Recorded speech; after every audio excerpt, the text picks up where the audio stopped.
যখন অহংকারী ফেরাউন মহান আল্লাহকে হত্যা করার উদ্দেশ্যে নাউজবিল্লাহ তার মন্ত্রী হামানকে সেই সময়কার সবচেয়ে উচ্চ টাওয়ার নির্মাণ করতে বলল, এবং সেই উচ্চ টাওয়ার থেকে সে যখন আসমানের দিকে তীর ছুঁড়েছিল এবং মহান আল্লাহ কেন সেই তীরের রক্ত লাগিয়ে ফেরত পাঠিয়েছিল তার পূর্ণাঙ্গ ইতিহাস শুরু হয় তখন, যখন হযরত মূসা আলাইহিস সালাম এবং তার ভাই হযরত হারুন আলাইহিস সালাম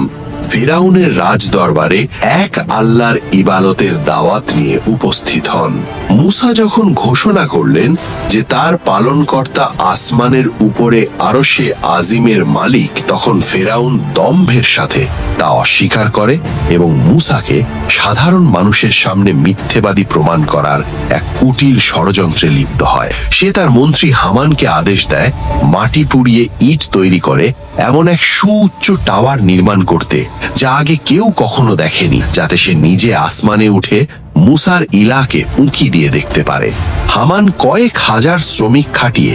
দিন রাত পরিশ্রম করে এক অবিশ্বাস্য উচ্চতার স্তম্ভ তৈরি করলো, এবং যখন সেই আকাশ ছোঁয়া টাওয়ারটি প্রস্তুত হলো, ফেরাউন দম্ভের সাথে তার চূড়ায় আরোহণ করে আসমানের দিকে তীর নিক্ষেপ করলো। মহান আল্লাহ তাকে চরম ফিতনা বা পরীক্ষায় ফেলার জন্য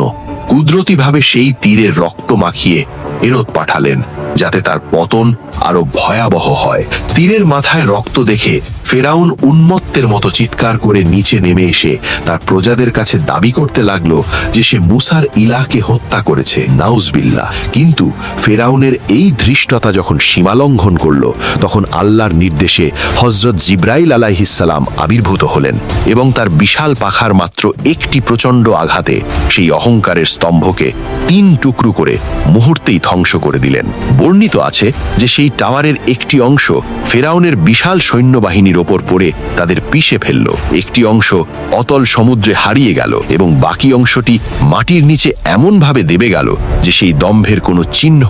আর অবশিষ্ট রইল না। এভাবেই আল্লাহ তাআলা ফেরাউনের অহংকার ভেঙে চুরমার করে দিলেন এবং কিয়ামত পর্যন্ত মানুষের জন্য এক বড় শিক্ষণীয় নিদর্শন রেখে গেলেন।